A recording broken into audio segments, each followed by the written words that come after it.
নমস্কার। তো চলুন সবাইকে আমার চ্যানেলে ওয়েলকাম। আজকে আমি আলোচনা করব পুনাওয়ালা ফিনকর্প নিয়ে। আমি পুনাওয়ালা ফিনকর্প নিয়ে Q2 তে ভিডিও বানিয়েছিলাম, Q1 এও ভিডিও বানিয়েছিলাম।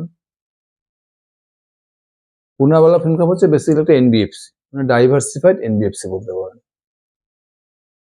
আজকে আমরা পুনাওয়ালা ফিনকর্পের দেখব যে 2025-এ পুনাওয়ালা ফিনকর্পের কি প্রবলেম হয়েছিল, তারপর থেকে কোম্পানি কিভাবে টার্ন অ্যারাউন্ড করেছে, এখন পুনাওয়ালা ফিনকর্পের কি অবস্থা রয়েছে এবং ফিউচারে স্কোপ কি রয়েছে, পুরো ডিটেলসটা আমরা দেখব। পুনাওয়ালা ফিনকর্প একটা দুর্দান্ত কোম্পানি। বেসিক্যালি আপনি যদি পুনাওয়ালা ফিনকর্পের হিস্ট্রি দেখেন 2023, 2024 কোম্পানি কিন্তু দুর্দান্ত রেটে গ্রোথ করেছিল। 30%, 40%, 45% করে এরা লাগাতার লোন বুক গ্রোথ করে যাচ্ছিল। সঙ্গে দুর্দান্ত প্রফিট গ্রোথ হচ্ছিল কোম্পানি লাগাতার। 2023, 2024 প্রত্যেকটা কোয়ার্টার দেখবেন পুনাওয়ালা ফিনকর্প মোটামুটি এভরি কোয়ার্টারে 35%, 40% করে এরা লোন বুক গ্রোথ করছিল। সঙ্গে কিন্তু এদের প্রফিটেবিলিটি দুর্দান্ত ছিল।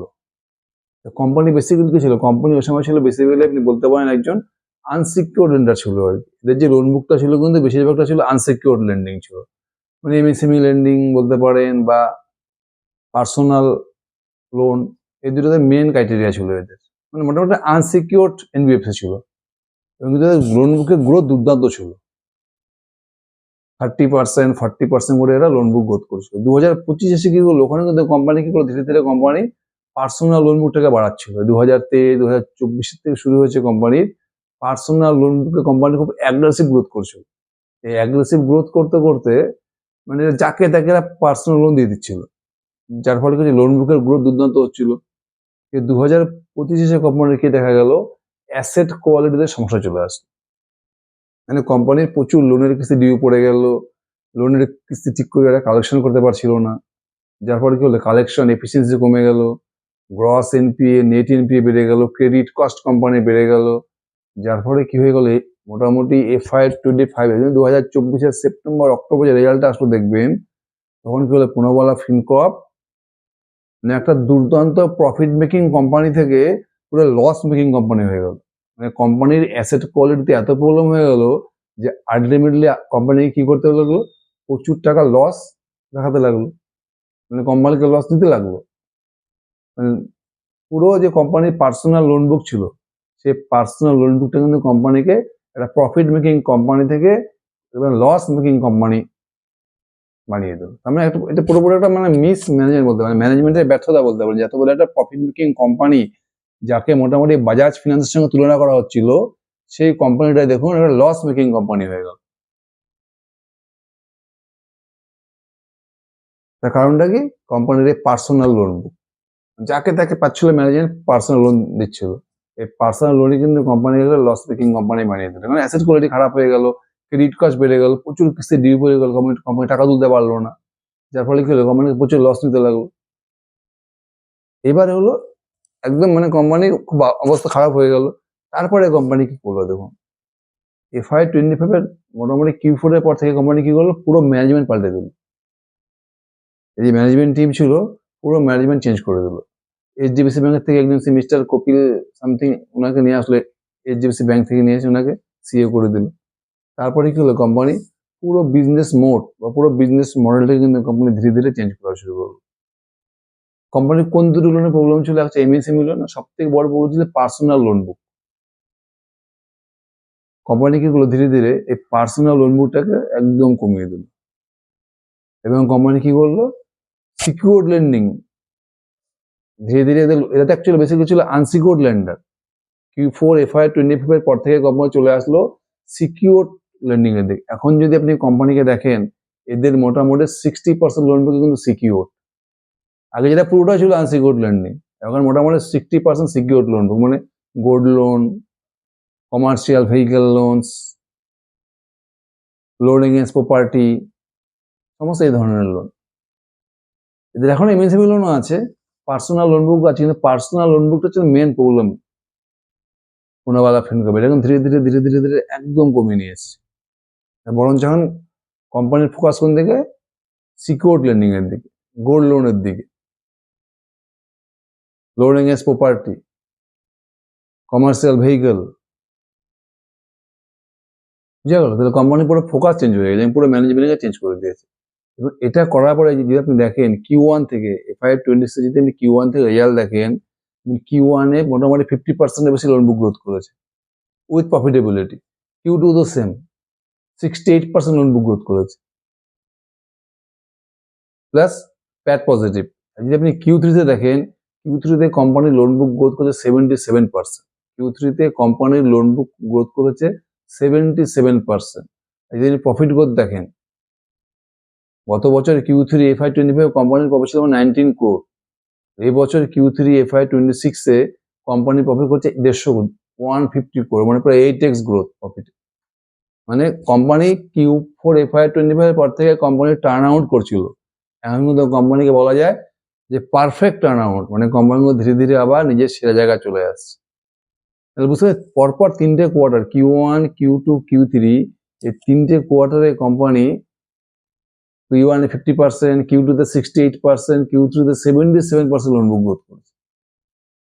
সব থেকে ভালো জিনিস কি, কোম্পানি কিন্তু এখন ধীরে ধীরে আনসিকিউর থেকে সিকিউর লোন বুকটা বেশি বাড়াচ্ছে আর কি। এখন মোটামুটি 60% এর মতো হচ্ছে সিকিউর লোন বুক, মানে কোলাটারাল লোন বুক আর কি। মর্টগেজ ছাড়া কিন্তু এরা সহজে লোন দিচ্ছে না। এই যে পুরো বিজনেস মডেলটা কিন্তু কোম্পানি চেঞ্জ করে দিয়েছে। হ্যাঁ, এরা এখনো পার্সোনাল লোন দিচ্ছে, কিন্তু এরা কি করেছে, পার্সোনাল লোন বুকটা পুরো চেঞ্জ করে দিয়েছে। এর নাম করে দিয়েছে প্রাইম পার্সোনাল লোন বুক। আর প্রাইম পার্সোনাল বলতে কি করছে এরা কাদেরকে দিচ্ছে পার্সোনাল লোন? যারা মেট্রো সিটি বা টায়ার 1 সিটিতে যারা ভালো চাকরি করে, ভালো জব করে, বেশি টাকা বেতন পায়, ভালো গভর্নমেন্ট জব করেছে, যাদের নিজস্ব বড় ভালো ঘর আছে, সেই সব কাস্টমারকে শুধু এরা দিচ্ছে পার্সোনাল লোন। আর বাকি সবের ধ্যান এখন secured lending, gold loan, loan against property, consumer loan, educational loan. বুঝা গেল? মানে কোম্পানি পুরো বিজনেস মুডটাকে চেঞ্জ করে দিয়েছে। এবার যদি আপনি কোম্পানির সব থেকে ভালো জিনিস, কোম্পানি যে Q1 থেকে শুধু লোন বুক গ্রোথ করছে তা না, কোম্পানির প্রত্যেকটা প্যারামিটার লাগাতার রিমুভ করে আছে, প্রত্যেকটা প্যারামিটার, মানে প্রত্যেকটা প্যারামিটারে কোম্পানি দুর্দান্ত করে যাচ্ছে। আপনি তো গ্রস এনপিএ দেখুন, গ্রস এনপিএ সে মোস্ট ইম্পর্টেন্ট প্যারামিটার যে কোনো ফিনান্সিয়াল কোম্পানির, সেটা দেখুন Q1 থেকে কিন্তু লাগাতার কোম্পানি কমে যাচ্ছে। যদি গত বছরে Q3 FY25 দেখেন তো গ্রস এনপিএ ছিল 1.9%। এখন কত হচ্ছে কোম্পানির এবছরে Q3 তে গ্রস এনপিএ হচ্ছে 1.5, 1.9 থেকে কমে 1.5। নেট ইনফ্লো দেখুন, গত বছর ছিল Q3 তে কত 0.81%, এখন কত 0.8%। মানে গ্রস ইনফ্লো কমে যাচ্ছে লাগাতার, আর নেট ইনফ্লো কিন্তু একদম স্টেবল। কস্ট অফ বড়োইং, সবচেয়ে বড় কথা কস্ট অফ বড়োইং কিন্তু কোম্পানির লাগাতার কমেছে। কস্ট অফ বড়োইং এটা ফিনান্সিয়াল কোম্পানির খুব ইম্পর্টেন্ট প্যারামিটার। কস্ট অফ বড়োইং মানে কি, এটা তো অ্যাকচুয়ালি এনবিএফসি, এরা কি করে ব্যাংক বা কোনো সংস্থা থেকে লোন নেয়, তারপরে এরা কাস্টমারকে লোন দেয়। কস্ট অফ বড়োইং মানে এরা যেই রেটে লোন নিচ্ছে সেটা কিন্তু কস্টের সমানই কমে যাচ্ছে। গত বছর যদি আপনি দেখেন Q3 ইয়ার অন ইয়ার দেখেন, Q3 FY25 এর কস্ট অফ বড়োইং কত ছিল 8.06%, এখন কত হয়েছে 7.65%। মানে কস্ট অফ বড়োইং কিন্তু কোম্পানির লাগাতার কমে যাচ্ছে। এবার কস্ট অফ বড়োইং আমাদের কি হচ্ছে, এদের যে ওপেক্স খরচা, যে AUM করতে, যে লোন বুক গ্রোথ করতে যে খরচা হচ্ছে ওপেক্স টু AUM, অফিস চালানো, স্টাফের স্যালারি, ইন্টারনেট খরচা, পুরো AI টেকনোলজির খরচা, এই ওপেক্স টু AUM টা কিন্তু কমে যাচ্ছে। লাস্ট 1 ইয়ারে 5.4 থেকে কমতে কমতে কমতে এখন কত হচ্ছে 4.4। যেটা Q2 তেও কত ছিল 4.8 ছিল পার্সেন্ট, এখন কত হচ্ছে 4.4%। মানে কি, কোম্পানির খরচা কমে যাচ্ছে, কোম্পানির কস্ট অফ বড়োইং কমে যাচ্ছে। বুঝা গেল? আর কোম্পানির অ্যাসেট কোয়ালিটি আগের থেকে লাগাতার বেটার হয়ে যাচ্ছে, মানে গ্রস এনপিএ কমে যাচ্ছে, নেট এনপিএ কমে যাচ্ছে। মানে একটা আপনি যদি ফিনান্সিয়াল কোম্পানি কিচ্ছু না বোঝেন, যদি 4টে প্যারামিটার বেটার হতে থাকে, মানে গ্রস এনপিএ কমে যাচ্ছে, নেট এনপিএ কমে যাচ্ছে, কস্ট অফ বড়োইং কমে যাচ্ছে, আর ওপেক্স কমে যাচ্ছে, তার মানে কোম্পানি বেটার হচ্ছে। 4টা প্যারামিটার কমে যাওয়া মানে কোম্পানি বেটার হচ্ছে।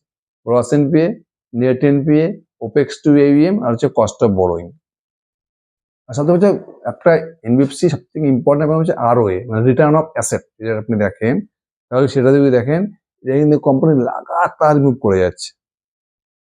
আপনি যদি ইয়ার অন ইয়ার দেখেন, গত বছর Q3 FY25 কোম্পানির ROA ছিল, রিটার্ন অফ অ্যাসেট ছিল 0.3%, এখন কত হচ্ছে 1.2%। যদি কোয়ার্টার টু কোয়ার্টারও দেখেন, Q2 তে কত ছিল, এবছর Q2 তে ছিল কোম্পানি মোটামুটি 0.7 ছিল ROA, এখন কত হচ্ছে 1.2। আরো যত ইমপ্রুভ করবে তার মানে কোম্পানি বেটার, কোম্পানির বিজনেস মডেলটা বেটার হচ্ছে। ধীরে ধীরে কোম্পানির অ্যাসেট কোয়ালিটি বেটার হবে, আরও বেটার হবে, কোম্পানির রিটার্নও বাড়তে থাকবে। আচ্ছা, নেট ইন্টারেস্ট মার্জিন, এবার দেখুন কোম্পানি কি হচ্ছে, কস্ট অফ বরোইং কমে যাচ্ছে, ওপেক্স কমে যাচ্ছে, মানে কম ইন্টারেস্টে ব্যাংক থেকে লোন নিতে পারছে, খরচা কমে গেছে, খরচা কন্ট্রোল চলছে, তার মানে কি হবে, কোম্পানির নেট ইন্টারেস্ট মার্জিনটা বাড়তে থাকে। মানে স্প্রেড যদি সেম থাকে, এরা কাস্টমারকে যে ইন্টারেস্ট আগে লোন দিচ্ছিল সেম ইন্টারেস্ট যদি এখনো লোন দেয়, যেহেতু ওদের খরচাটা কমে যাচ্ছে, কস্ট অফ বরোইং কমে যাচ্ছে, তাহলে কি মার্জিনটা বেড়ে যাবে, নেট ইন্টারেস্ট মার্জিন কিন্তু কোম্পানি বেড়ে গেছে। যে গত বছরে Q3 দেখেন এদের নেট ইন্টারেস্ট মার্জিন কত ছিল, 8.4%, এখন কত হয়েছে 8.6%। কস্ট অফ বরোইং কমে যাচ্ছে, ওপেক্স কমে যাচ্ছে, স্প্রেডটা একই রয়েছে, মানে এটা কাস্টমারকে ইল্ডটা একই রয়েছে, ইল্ড বলতে কাস্টমারকে সেম ইন্টারেস্ট চার্জ করতে পারছে, তাহলে এদের নেট ইন্টারেস্ট মার্জিন বেড়ে যাবে, কিন্তু খরচাটা কমে যাচ্ছে। বুঝতে পারলে, কোম্পানি প্রত্যেকটা প্যারামিটারে, মানে every parameter, loan book growth বলুন, নেট ইন্টারেস্ট মার্জিন বলুন, cost of borrowing, gross NPA, net NPA, ROA, opex, প্রত্যেকটা প্যারামিটার দুর্দান্ত গ্রোথ করছে। সবথেকে ভালো কি, কোম্পানি এখন চলছে সিকিউরড লেন্ডিং এর দিকে বেশি যাচ্ছে, গোল্ড লোন। কোম্পানি কিন্তু FY26 এর কোম্পানির মেন ফোকাস হচ্ছে গোল্ড লোন, আর এটা গোল্ড লোনে কিন্তু দুর্দান্ত গ্রোথ করছে। কোম্পানির গাইডেন্স কি ছিল যে FY26 এ মোটামুটি 400-র মতো গোল্ড লোনের ব্রাঞ্চ খুলবে আর কি, এরা অলরেডি মোটামুটি 200-র মতো ব্রাঞ্চ খুলে নিয়েছে। আর গোল্ড লোনে কিন্তু পুরো সিকিউরড লেন্ডিং, এখানে কিন্তু ইল্ডও বেশি, প্রায় 15%, 16% ইল্ড পাওয়া যায় এখানটা, মানে কাস্টমারকে বেটার ইন্টারেস্ট চার্জ করতে পারে এখানে। তারপর সিকিউরড লোন বুক, gold loan, consumer vehicle loan, যত এইসব লোনে এদের লোন বুকটাকে বাড়াতে পারবে, তত কিন্তু কোম্পানি স্টেবল হয়ে যাবে, সিকিউর হয়ে যাবে, আর কোম্পানি কিন্তু সেদিকেই যাচ্ছে, মানে পুরো ডাইভার্সিফাইড হয়ে গেছে একদম। কনজিউমার লোন করছে, gold loan, commercial vehicle loan, educational loan, prime personal loan, MSME loan, পুরো ডাইভার্সিফাইড পোর্টফোলিও। আর আগে কোম্পানি কি ছিল, পুরোপুরি আনসিকিউরড লেন্ডার ছিল, এখন কোম্পানি কিন্তু লোন বুকের মোটামুটি 60% হচ্ছে সিকিউরড লেন্ডিং। এবার যদি আপনি কোম্পানির গ্রোথ দেখেন, তাহলে দেখবেন FY25 এ কোম্পানির মোটামুটি লোন বুক ছিল 36,000 কোটি টাকা, টোটাল AUM লোন বুক। এখন দেখুন FY26 এ Q3 তে এসে কোম্পানির এই মুহূর্তে যদি আপনি দেখেন টোটাল লোন বুক দেখেন মোটামুটি 55,000 crore। বুঝতে পারছেন কোম্পানির গ্রোথটা, FY25 ছিল টোটাল কত, 36,000 কোটি টাকা, এখন কত হয়েছে কোম্পানির 55,000। এখন একটি কোয়ার্টার বাকি আছে, তার মানে মোটামুটি 70,000 কোটি টাকার মতো লোন বুক কোম্পানির FY26 এ হয়ে যাবে। FY25 এ কোম্পানির লোন বুক ছিল কত, 36,000 crore, তাহলে FY26 এ কমপ্লিট হতে হতে মোটামুটি এদের 70,000 কোটি টাকার মতো লোন বুক হয়ে যাবে। আর কোম্পানির গাইডেন্স কি রয়েছে, সব থেকে বড় কথা হচ্ছে কোম্পানি যে গাইডেন্স দিয়েছে, FY25 এ কোম্পানির টোটাল লোন বুক ছিল 36,000 কোটি টাকা, কোম্পানির গাইডেন্স কি দিয়েছে, নেক্সট 5 ইয়ার্সে এদের লোন বুক হয়ে যাবে 5 to 6x, মানে FY25 এ যদি কোম্পানির লোন বুক হয় 36,000 কোটি টাকা, কোম্পানির গাইডেন্স হচ্ছে FY2030 এ সেই লোন বুকটা হয়ে যাবে মোটামুটি 2 লক্ষ কোটি টাকা, মানে 5x থেকে 6x গ্রোথ। তার মানে আপনি প্রতি বছর নেক্সট 5 ইয়ার্স মোর দেন 40% লোন বুক গ্রোথ করবে কোম্পানি, এটা কিন্তু একটা দুর্দান্ত গাইডেন্স। তার মানে সব থেকে বড় কথা যে পুনাওয়ালা ফিনক্যাপ যেভাবে লোন বুক গ্রোথ করছে, আপনি যদি দেখেন লাস্ট 3টে কোয়ার্টার যদি দেখেন 50%, 60%, 70% লোন বুক গ্রোথ করছে। এটা খুব ছোট কোম্পানি, বেশ বড় কোম্পানি, 36,000 কোটি টাকা লোন বুক যথেষ্ট বড় লোন বুক। তার মানে কি, আপনি যে বাকি যদি সমস্ত এনবিএফসি দেখেন এই সেক্টরে, এনবিএফসি সেক্টর বাকি সমস্ত কোম্পানি দেখেন, best company Capri Global, India Shelter, Home First, HDFC finance, Piramal enterprise, সবাইকে কম্পেয়ার করেন, তাহলে দেখবেন এই লাস্ট 3টে কোয়ার্টার দেখেন পুনাওয়ালা ফিনক্যাপ কিন্তু সব থেকে হাইস্ট রেটে গ্রোথ করছে, মানে সব থেকে দুর্দান্ত রেটে কিন্তু পুনাওয়ালা ফিনক্যাপ গ্রোথ করেছে। আর তেমন সব থেকে কি হচ্ছে, এটা কিন্তু শুধু লোন বুক গ্রোথ করছে তা নয়, যে প্যারামিটার গুলো রয়েছে একটা এনবিএফসি যারা দরকার, প্রত্যেকটা প্যারামিটার কিন্তু কোম্পানির দুর্দান্ত। প্রথম প্যারামিটার কি, গ্রস এনপি। গ্রস এনপি দেখুন, আপনি ইয়ার অন ইয়ার দেখেন, গত বছর Q3 তে ছিল 1.9, এবছর কত হচ্ছে 1.5, মানে গ্রস এনপিএ কমছে। নেট এনপিএ, গত বছর Q3 ছিল 0.81, এখন কত 0.8। মানে গ্রস এনপিও কমে যাচ্ছে, নেট এনপিও কমে যাচ্ছে। কস্ট অফ বড়োইং, এটা কত পার্সেন্ট ইন্টারেস্টে ব্যাংক থেকে লোন নিচ্ছে, এটা যদি দেখেন গত বছর Q3 ছিল 8.06, এখন কত হয়েছে 7.6। মানে কস্ট অফ বড়োইং কমে যাচ্ছে। ওপেক্স খরচা, ওপেক্স টু ইএম, এই যে এরা যে লোন দিচ্ছে, অফিস চালাতে হচ্ছে, আর এটা কিন্তু পুরো টেকনোলজি ডিপেন্ড কোম্পানি। পুনাওয়ালা ফিনকম কিন্তু ব্রাঞ্চ ডিপেন্ডেন্ট কোম্পানি নয়, পুরো টেকনোলজি মানে অ্যাপ নির্ভর কোম্পানি, বলতে পারেন ফিনটেক কোম্পানির মতো আর কি। প্রচুর খরচা হয়, স্টাফ, এআই, টেকনোলজি, এতে কিন্তু খরচাও কমে যাচ্ছে। মোটামুটি লাস্ট এক বছর যদি আপনি দেখেন, ওপেক্স টু ইএম 5.4 থেকে কমে এখন 4.4 হয়ে গেছে। যদি প্রিভিয়াস কোয়ার্টারও দেখেন Q2 তে কত ছিল ওপেক্স 4.8%, এখন কমে কত হচ্ছে 4.4%। আর সব থেকে হচ্ছে ক্রেডিট কস্ট, যদি আপনি কোম্পানির ক্রেডিট কস্ট দেখেন FY25 খুব বাজে অবস্থা হয়ে গেছিল। এখন দেখুন যদি আপনি ইয়ার অন ইয়ার মিলান, গত বছর Q3 তে ক্রেডিট কস্ট ছিল 4.8%, এখন কত হয়েছে 2.6%।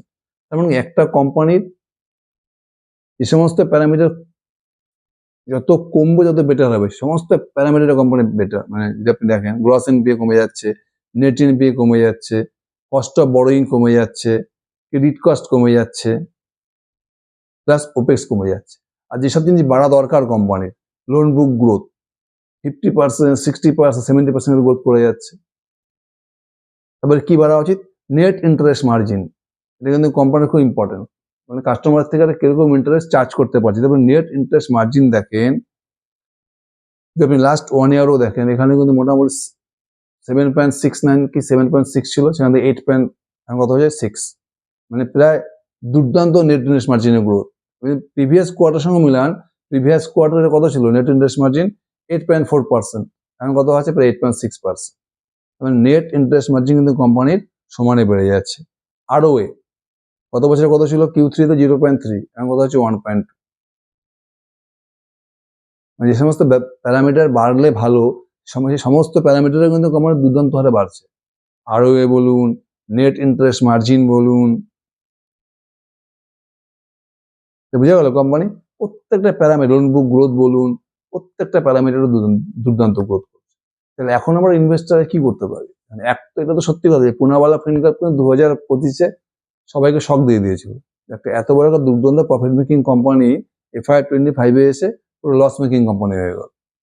এটা একটা মিসম্যানেজমেন্ট, এটা কিন্তু অস্বীকার করার উপায় নেই। মানে আমাদের তো NBFC-তে প্রচুর ভালো ভালো অপরচুনিটি আছে, যে সমস্ত কোম্পানিতে কোনো প্রবলেমই নেই। ইন্ডিয়া শেল্টার বা ক্যাপ্রি গ্লোবাল বা HDFC ফিনান্স, যে কোনো যদি আপনি কোম্পানি দেখেন, মুথুট ফিনান্স, সুপার কোম্পানি। কিন্তু পুনাওয়ালা ফিনকর্প একটা প্রবলেম হয়ে গেছে 2025-এ, কিন্তু এখনো ইনভেস্টার কিন্তু অনেকেই ইনভেস্ট করার আগে প্রচুর চিন্তা করবেন। এটাও ঠিক যে পুনাওয়ালা ফিনকর্প কিন্তু এখন একটা অলরেডি টার্ন অ্যারাউন্ড প্রায় কমপ্লিট হয়ে গেছে। এটা কিন্তু দুর্দান্ত কাজ করছে, প্রত্যেকটা প্যারামিটারে দুর্দান্ত কাজ করছে। এখন দেখুন তো স্কোপও প্রচুর আছে, আমরা কিন্তু স্কোপটাকেও মিস করতে পারি না। তাহলে এখন ইনভেস্টরদের বেস্ট ওয়ে কি আছে পুনাওয়ালা ফিনকর্পে, কারণ এই মুহূর্তে কিন্তু পুনাওয়ালা ফিনকর্প সব থেকে হাইস্ট রেটে গ্রোথ করছে। তখন ইনভেস্টর কি করতে পারে? আমার মনে হয় আমরা ছোট অ্যালোকেশন দিয়ে কিন্তু পুনাওয়ালা ফিনকর্পে স্টার্ট করতেই পারি। যেভাবে এরা বিজনেস গ্রোথ করছে, যেভাবে কোম্পানি গাইডেন্স দিচ্ছে, যদি আমি কোনো রিকমেন্ড করছি না, তবে আপনারা স্টকটাকে খুব ভালো করে দেখুন। আমি লাস্ট মনে দুটো কোয়ার্টারতে ভিডিও বানাচ্ছি, কোম্পানি কিন্তু 3টে কোয়ার্টারে Q1, Q2, Q3 দুর্দান্ত গ্রোথ করে যাচ্ছে। গাইডেন্সও দেখুন সুপার গাইডেন্স। মানে 2030-এ 2025-এ লোন বুক ছিল 36,000 কোটি টাকা। কোম্পানির গাইডেন্স কি নেক্সট 5 ইয়ার্সে লোন বুক হতে হচ্ছে 5 to 6x, মানে প্রায় 2 লক্ষ কোটি টাকা লোন বুক হয়ে যাবে 2030-এর মধ্যে। কোম্পানি কিন্তু সমস্ত প্রবলেম কোম্পানি সলভ করে নিয়েছে। এই সমস্ত প্যারামিটারের প্রবলেম ছিল, সমস্ত জায়গায় কিন্তু কোম্পানি একদম 10 on 10। দেখুন কোম্পানিটাকে ভালো স্টাডি করুন। পুনাওয়ালা ফিনকর্পের মধ্যে কিন্তু সেরা NBFC হওয়ার সমস্ত যা দরকার সবকিছু মজুদ আছে। কোম্পানিটাকে ভালো করে ট্র্যাক করুন। Thank you.